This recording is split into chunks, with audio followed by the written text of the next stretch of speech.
قرآن مجید فرقان حمید کے اندر ارشاد فرمایا یا ایھا الناس کلوا مما فی الارض حلالا طیبا ولا تتبعوا خطوات الشیطان انہ لکم عدو مبین، کہ لوگوں جو کچھ زمین میں تمہارے لیے حلال ہے اس سے کھاؤ اور شیطان کے پیچھے نہ چلو، وہ تمہارا کھلا جو دشمن ہے۔ اور حضرت معمر رضی اللہ تعالیٰ عنہ روایت کرتے ہیں ان معمر بن عبداللہ بن فضلہ رضی اللہ تعالیٰ عنہ قال سمعت رسول اللہ صلی اللہ علیہ وسلم یقول لا یحتقر الا خاتی۔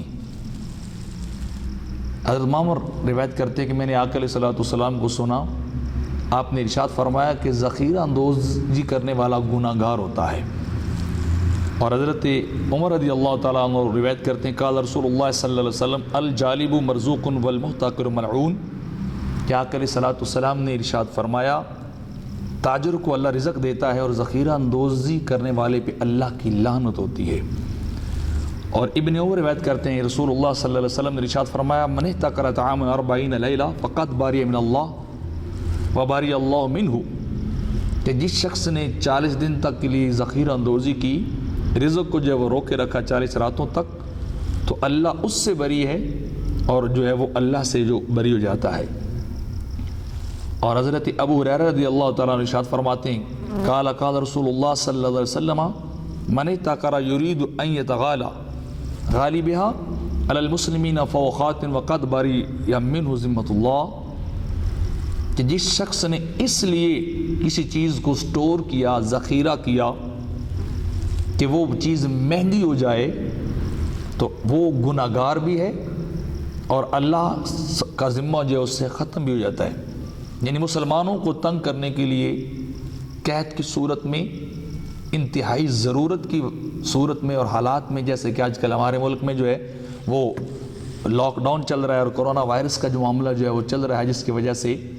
اشیاء خوردنوش میں جو ہے وہ کمی واقع ہو رہی، ترسیل ان کی سپلائی کے اندر معاملات پیدا ہو رہے ہیں، مشکلات پیدا ہو رہی۔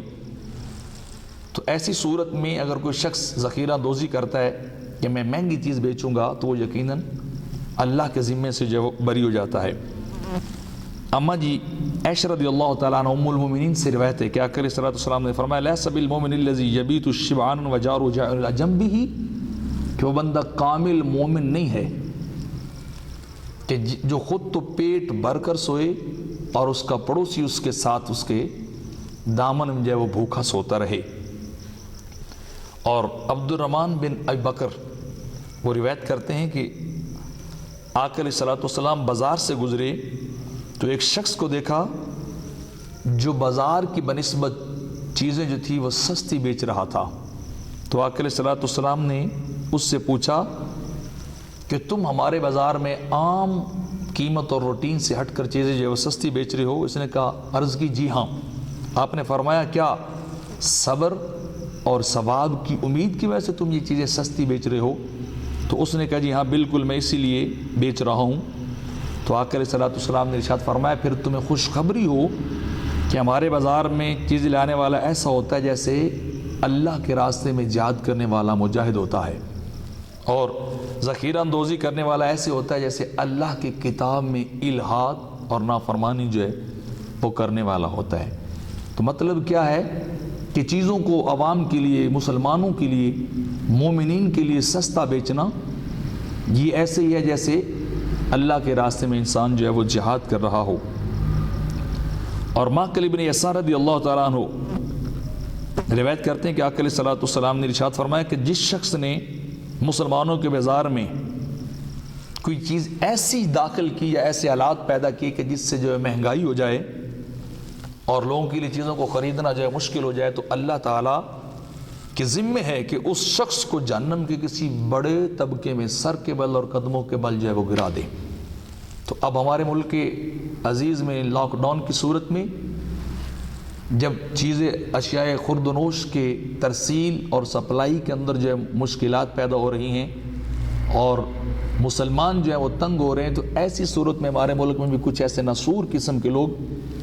کہ جو ذخیرہ اندوزی جیسا مکروہ اور کبھی فعل جو ہے سر انجام دے رہے ہیں تاکہ چیزوں کو جو ہے وہ مہنگا کر کے بیچیں اور لوگوں کا خون نچوڑیں۔ انہیں اپنے اس طرز عمل پہ غور کرنا چاہیے کہ آقا علیہ السلام ان کے لیے کیا وعید سنا رہے ہیں کہ جو مہنگائی کو پیدا کرتے ہیں اللہ انہیں جہنم کے کسی بڑے طبقے میں سر کے بل اور پاؤں کے بل باندھ کے جب گرا دے۔ تو کرنا تو یہ چاہیے کہ ایسی مشکل حالات کے اندر جو لوگ اشیاء ضروریہ جو ہیں، زندگی کے لیے ضروری چیزیں، ان کی دکانیں کھول کے بیٹھیں، وہ چند دنوں کے لیے، چند ماہ کے لیے اگر نفع نقصان سے قطع نظر صرف خدمت کی نظر سے یہ کام انجام دے تو یقیناً وہ اللہ کے محبوب بن جائیں گے اور اللہ کے ذمہ میں بھی وہ چلے جائیں گے۔ لیکن اگر وہ ایسا نہیں کرتے اور مسلمانوں کے لیے حالات کو تنگ کرتے ہیں تو یقیناً وہ ان وعیدات کے جو ہیں، ان وعیدوں کے، ان عذاب کے وہ مستحق ہو جائیں گے۔ مسلمان ہونے کی حیثیت سے ہمارا یہ فرض بنتا ہے کہ ہم جو ہے وہ مہنگائی کو چھوڑیں، صرف خدمت کے شعار کو اپنائیں۔ ساری عمر جب کاروبار کرتے ہوئے انہی لوگوں سے کمایا ہے، انہی سے پیسہ لیا ہے، تو اگر چند مہینے نہیں بھی لیں گے تو میرا خیال ہے کہ انشاءاللہ اس سے معاشرے کے اندر مساوات اور ایک مثالی رشتہ اور تعلق جو ہے وہ قائم ہوگا اور لوگ جو ہے مسلمانوں کی مثال جو ہے وہ دیں گے۔